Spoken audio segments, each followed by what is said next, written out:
All right, what's up guys? Welcome back to the channel. Today's video is going to be all about PUBG patch 9.2, which comes to the test server today, 11/11/11, and it comes to live servers on the 17th. So next Tuesday night or Wednesday, depending on what time zone you're in, you'll be able to catch it there.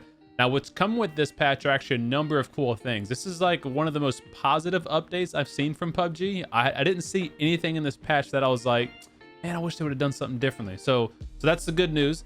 The most obvious fun thing with this patch is going to be that the dirt bike is finally added in. So they teased that a couple patches ago, and we thought it was going to be maybe like a Karakin only kind of thing, but they flipped the script on us. They actually open it up for every map except Karakin, and these things are really cool. They're super maneuverable, very fast. They're only single seater, but one of the coolest features that they did is that you can now shoot from a motorcycle or from any other driver's seat of a vehicle, with the exception of the BRDM and the boats. So I'll show some quick footage of the dirt bike in action here.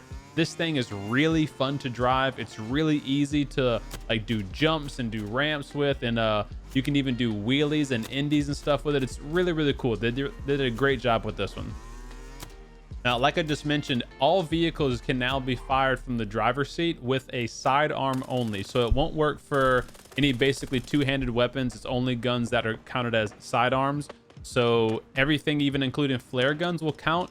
But the sawed-off shotgun, for some reason, can only be used on the dirt bikes. It can't be used in the other vehicles. I'm not exactly too sure why they did that. But in addition to being able to shoot from the driver's seat, all sidearms are getting a significant buff. And I won't go into like all the specific details because I need to do some more testing to really see if it makes a big difference. But essentially, they're all getting damage buffs, rate of fire increases, accuracy increases. So just all around, they're going to be much more usable, especially during those like early game stages when it's like you hot drop and, oh man, all I found is a pistol. Now maybe it's not that big of a deal. You might actually have an advantage because the ADS movement speed is actually increased. The accuracy while strafing is increased. So there's a lot of little things they added and changed that could mean a big difference in those close range or early game gunfights. So I'll look forward to doing some more testing, and I'll keep you guys updated. So make sure you're subscribed to the channel to see those future videos. And on a little side note before we go to the next topic, I'm really interested in the Desert Eagle because, as we all know, the Desert Eagle 2-taps any helmet, even a level 3 helmet. And now this thing shoots really, really fast. It'd be interesting to see if it's a usable like level 3 counter. I'm actually working on a weapons tier list for PUBG, and I was almost going to post it yesterday. I'm glad I didn't, because now I got to go and revise it with the sidearm buff. So we'll go ahead and take that into account, and I'll get that video out to you guys like maybe this weekend, like Saturday or Sunday. Paramo is going to see a small little change. The lava now has a more accurate damage radius. So when you get like right at the edge of the lava, you'll start to take damage. And now they have it where if you throw a gas can on or near the lava, the gas can will explode and the gas will also ignite. So just like a cool little feature change to Paramo. But I don't know. I've been kind of torn on Paramo for season 9. Like, it's a fun map. I genuinely do love the map, but I don't like how we have to play it in squad mode, you know? I really wish they would have taken out Karakin and put Paramo in, even if it was just for season 9 only. It just doesn't make sense why they didn't do that, you know? Okay, now this one's gonna make a lot of people happy. PUBG are making a number of matchmaking changes over the past like 1 or 2 patches. I think we've all seen that. Some queues have been added, some queues have been removed. And obviously that's angered some of the players. So they've taken a lot of that feedback in, and they've added in some of these new queues. I'll go over them now. So Asia has FPP solos added back. KRJP has FPP duos. SEA has FPP solo and duos. EU has TPP duos. RU has TPP duos. And OC has TPP and FPP duos added back. So really cool that they're taking that feedback from the players and getting those matchmaking queues back out there. Obviously, everyone's concern is just like the healthy matchmaking queue. We want less bots, we want more real players. And so there's got to be a trade-off there, you know? Okay, so there's another battle pass coming with this. It's called the was it Bridal Pass? Oh, no. It's called Battle Bride. And it doesn't take the place of the current season pass that you're working towards on your 50 levels. This is in addition to that. And there won't be any missions for this pass. You only complete it by earning XP, and you earn XP by just playing the game, getting kills, getting wins, all that kind of stuff earns you XP, and you can get up to 30,000 XP per day and there's only 15 levels needed to max out this pass. It costs 500 G coin, which is about $5, and they have a few cool skins in there, so maybe you find that it's worth it for you. I'll show a couple of skins on screen now. So they're further updating their UI for the team finder feature that they talked about last patch, and this is actually pretty cool if you're not used to playing with a full squad, or maybe like you and a buddy get online and you want to play squads but you don't necessarily want to like play with completely random people. You can actually click this little button that says like turn your finder on, and you can search for other players who are playing in your region, your game mode, that have microphones and who want to team up with other players as well. Or you can create a team and invite other people who are looking for a team. So if you're joining in as a solo, you can look for other teams to invite you. Or if you are a team of a duo or trio or whatever, you can look for individuals to invite into your squad. So that's really cool. PUBG's testing out a new chat text box at the bottom of your screen when you have more than one person in the lobby.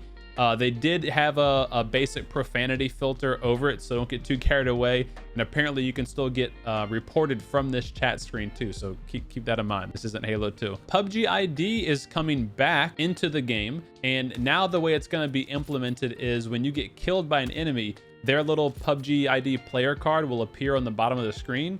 And then I don't know if you can actually click on it or interact with it. I only tried it one time and I didn't actually click on it when I died. But when also you look at other players' stats, you'll be able to see their player ID card too, which I mean, I guess is pretty cool if they're opening up that for customizations. All right, so on the performance side, a number of updates have been applied in terms of CPU optimization, rendering optimization, reducing hitching, and those kind of things. I'll link the patch notes below if you want to look at all the specifics, but overall the game should feel better and play better, and your system shouldn't have to work too hard to meet the same FPS requirements. And speaking of FPS requirements, if you haven't watched my latest video, I put out my ultimate PUBG settings guide video showing you how to get the best visuals and the best FPS for your game. So be sure to check that out. I'll link it like up here or in the description below. Oh, Vikendi. All right, we got baited again. So I was really thinking Vikendi night mode was coming with this patch. Nope, not quite yet. But Vikendi did see a couple of quality of life changes for this patch. They reduced a number of the small little like objects around the farms, so that way when you're driving vehicles, you don't just hit random stuff and stop your vehicle. They removed some of the buildings actually and separated them a little bit more to create more open space. They've also changed the blue zone circles to end more in the center landmass as opposed to outside. And in addition to that, they also made a lot of the big rocks and hills more easily accessible. Basically, they're trying to make the end games less building campy and more like terrain play style, kind of like how Miramar is. So I think that's a really cool change. We'll see obviously how it plays out though. And of course, with every patch, we have some new skins that you can spend some good money on. I'll show a couple of them here. The coolest one I thought was the new level 3 helmet, but I was kind of upset to see that. Like, I feel like the visor should have like a movable LED. It shouldn't just be like a stagnant LED.